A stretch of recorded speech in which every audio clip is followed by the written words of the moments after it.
Hey everybody, you're watching Classic Cinema.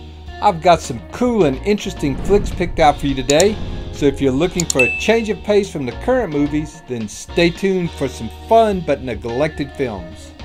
Hollywood was changing from the old guard to the new in the early 70s. Censorship restrictions were loosened up to allow more sex and violence.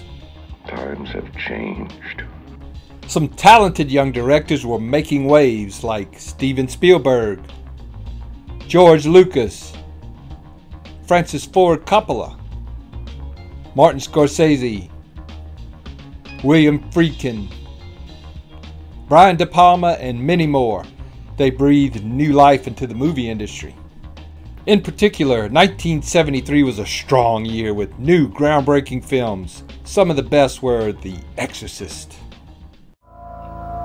Look, your daughter doesn't say she's a demon. She says she's the devil himself. The Sting. He's not as tough as he thinks. Neither are we. American Graffiti. Hey, you're supposed to be the fast thing in the valley, man, but that can't be your car. It must be your mama's car.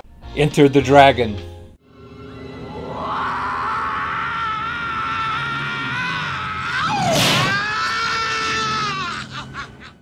Mean Streets.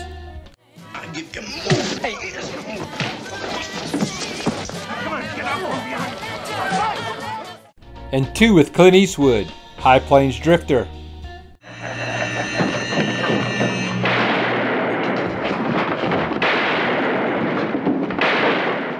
And Magnum Force with Dirty Harry.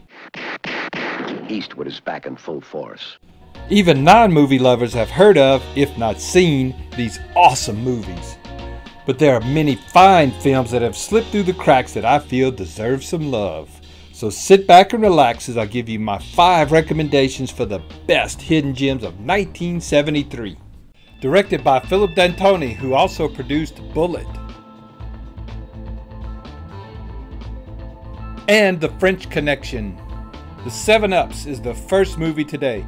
No, not that one. It's a realistic, bare-bones cop action drama, and they were a big hit in the 70s. The New York City locations capture the feel of the city at that time. Roy Scheider plays Buddy, an undercover cop in charge of the 7-Ups, a police squad that doesn't play by the rules. The guys they send to prison usually get sentences of 7 years or more, hence the name. Buddy is dealing with gangsters posing as cops to kidnap mob bosses and hold them for ransom. The rumor is there was a real kidnapping ring like this in New York City in the 50s. Now look, we can do this the easy way or the hard way. The 7-Up's plot is decent with good music and acting, but like Bullet and The French Connection, what this movie is really known for is its kick-ass car chase scene. It's the real deal, unlike the CGI ones in current movies.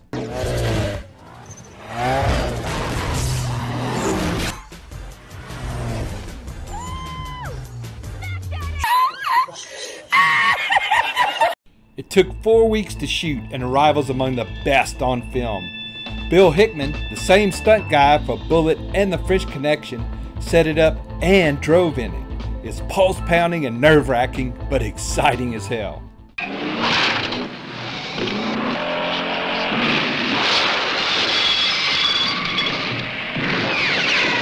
Scheider's acting job is top shelf and ranks up there with Jaws a couple of years later.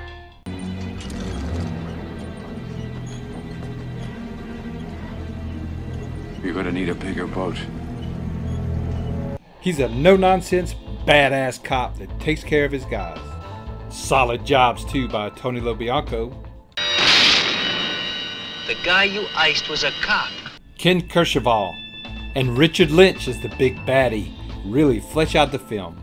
Okay, so he was a cop. The 7-Ups may not be as well known, but it's a solid, hardcore action flick of the 70s. If you enjoyed these modern cop dramas, then the 7-Ups has your name on it.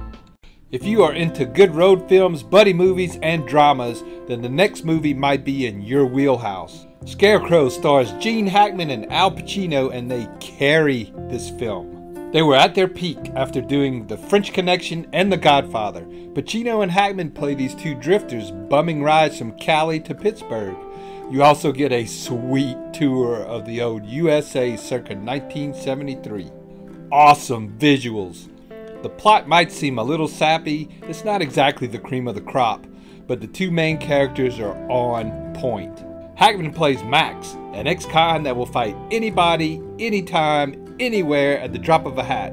He's a bit of an a-hole. Okay, all right. No, Max. Just one way. Max. One way. Get out. Max tries to move in on Lionel, Pacino's guy, and take over his hitchhiking turf. Lionel, or Lion for short, is a laid-back goofball, but they hit it off. Think of Dumb and Dumber, but serious. You know, Lloyd, just when I think you couldn't possibly be any dumber, you go and do something like this. And totally redeem yourself! Pacino and Hackman were at the top of their game, and they bring it in Scarecrow. It's been 5 years. You know, your wife might be married. She might have moved away. Why don't you give her a call? Look, I want to see my kid, right? What am I going to do, shove the lamp through the phone? It's kind of wild to see Pacino be a clown and grinning like a fool. The man has skills. Drinks on the house for everybody! Hackman is freaky good, and his scene in the diner is off the charts. Word is he did most of it off the top of his head. Wow. I don't trust anybody. I don't love anybody. Hey, we're gonna be partners, okay? Okay? All right, come on. He does a wicked funny striptease in a bar, too. Scarecrow bombed at the box office, but has gotten more credit over the years. Really though, I hadn't heard about it till a few months ago. I thought it was stellar. A lot of people make movies about the American dream. Well, this ain't it. If you dig Hackman and Pacino, or flicks like Easy Rider or Midnight Cowboy, take a load off and watch the masters at work. Scarecrow is a good Sunday afternoon chill movie. This next movie was directed by Don Siegel, the same guy that brought us 5 Dirty Harry movies and Escape from Alcatraz. Charlie Varrick is a smart, underrated crime drama that stars Walter Matthau as the title character. Siegel tried to get Clint Eastwood to play Varrick, but he didn't like the script. Take a hike. The film also stars Joe Don Baker and John Vernon, who had one of the best voices in showbiz. Mr. Blutowski. 0.0. Charlie Varrick is an ex-crop duster turned bank robber. Him, his wife, and his crew pull a bank job in New Mexico that goes south on them. They find out they hit a money drop for the mafia worth 750 G's. Oops, my bad. Who are they kidding, us? It's 10 to 1. This stuff belongs to the mafia. Here comes Joe Don Baker, the mob enforcer, saying, "Excuse me, I want that money back." I'm asking you nicely. Where's the money? Now the cops and the mob are on Charlie's tail, but can he outfox him before it's too late? I have to give Matthau credit. He aces the part, even though he looks like an accountant. Joe Don Baker nails it as the racist, sexist, and sadistic fixer with a woman's name, Molly. They have some really good actors in the smaller parts too. Siegel does a good job. Everything moves fast and smooth. It's got a different feel than most of these 70s action flicks. Oh, and I loved the 70s action music.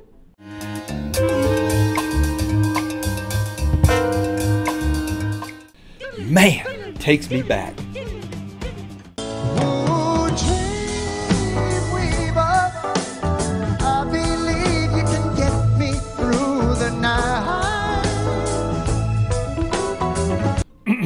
Sorry about that. Where was I? Oh yeah. Pulp Fiction, Blood Simple, and No Country for Old Men lifted some ideas from this film. I always liked Matthau, and he basically says, "In your face, Eastwood, I can do this too." Strip you naked and go to work on you with a pair of pliers and a blowtorch. Looking for an offbeat 70s crime movie? Show old Walter some respect and let Charlie Varrick take your mind off things for a while. Where to start with this next one? I don't even know. The Wicker Man is flick number 2.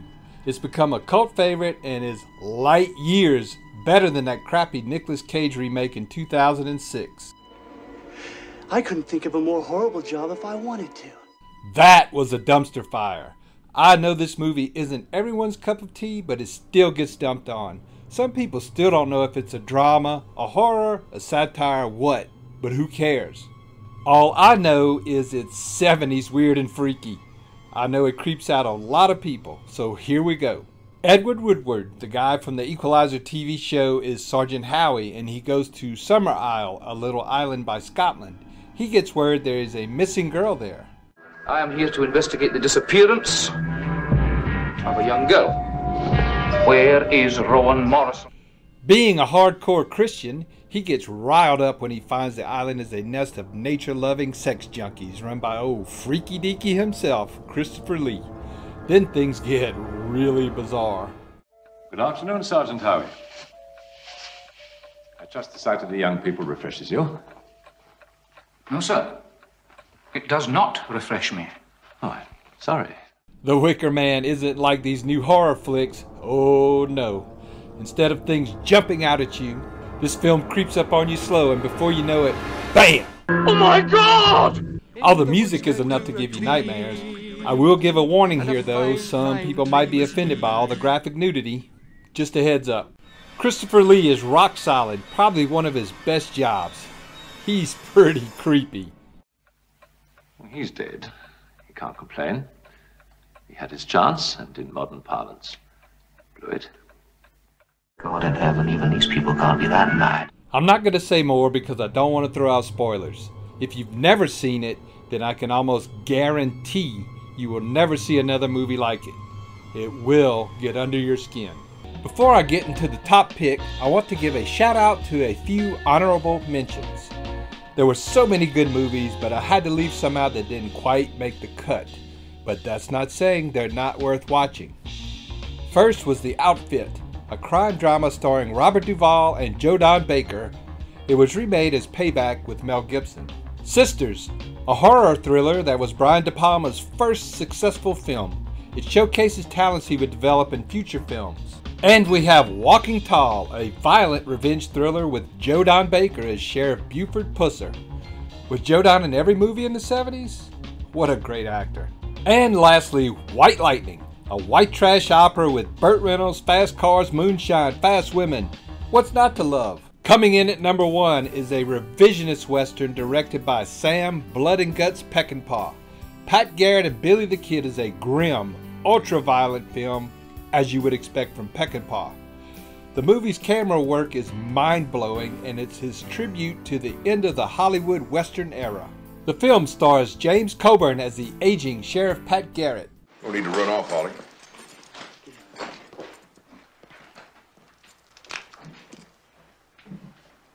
Chris Christopherson as the legendary outlaw Billy the Kid.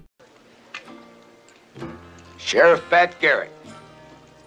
Sold out to Santa Fe Ray. And Jason Robards as Governor Wallace. The film is also chock full of famous Western actors. Chill Wills. Yeah. Jack Elam. That'd be me, Sheriff. Slim Pickens. R.G. Armstrong. It's going to be a loose rope and a long drop. Richard Jackal. Where are we going anyway? Fort Sumner. Harry Dean Stanton. And many more. The story begins when Sheriff Pat Garrett is ordered by Governor Wallace, but paid by cattlemen, to track down Billy the Kid because he's bad for business. Even though Pat and the Kid are old friends, Garrett must fulfill his duty. But the clever Billy is harder to catch than they thought. All right, kid. Come on out if you're still alive. Game's over. Coming out, Pat. Bob Dylan wrote the soundtrack and the classic song Knocking on Heaven's Door for the movie and has a small part in it. Knock, knock, knocking on heaven's door. Slim Pickens' big scene is still heartbreaking with Knocking on Heaven's Door playing in the background, and it still moves me to this day. I'ma take this badge off of me. There were a lot of legendary fights on set between Peckinpah and the studio. Old Sam was moody and a hardcore alcoholic. Reportedly, if he was unhappy with the scene, he would stand up and pee on the camera. Fun times. The studio took the finished film from Sam and chopped off 15 minutes. It was terrible and disowned by cast and crew. Years later, the uncut version was restored and it was hailed as a masterpiece. That's the one to watch. I feel it has been overlooked over the years because it's not a mainstream Western. All great directors are master storytellers, and Peckinpah weaved a good tale about the end of the Western myth, one that will be considered one of the best Westerns of all time. That's it for today. Thanks for watching, everybody. If you enjoyed the video, click the like button. Also, if you have subscribed, click the little bell icon for notifications. Share your comments below. Hopefully, I've interested you to watch some movies you've never seen before. Until next time. Adios.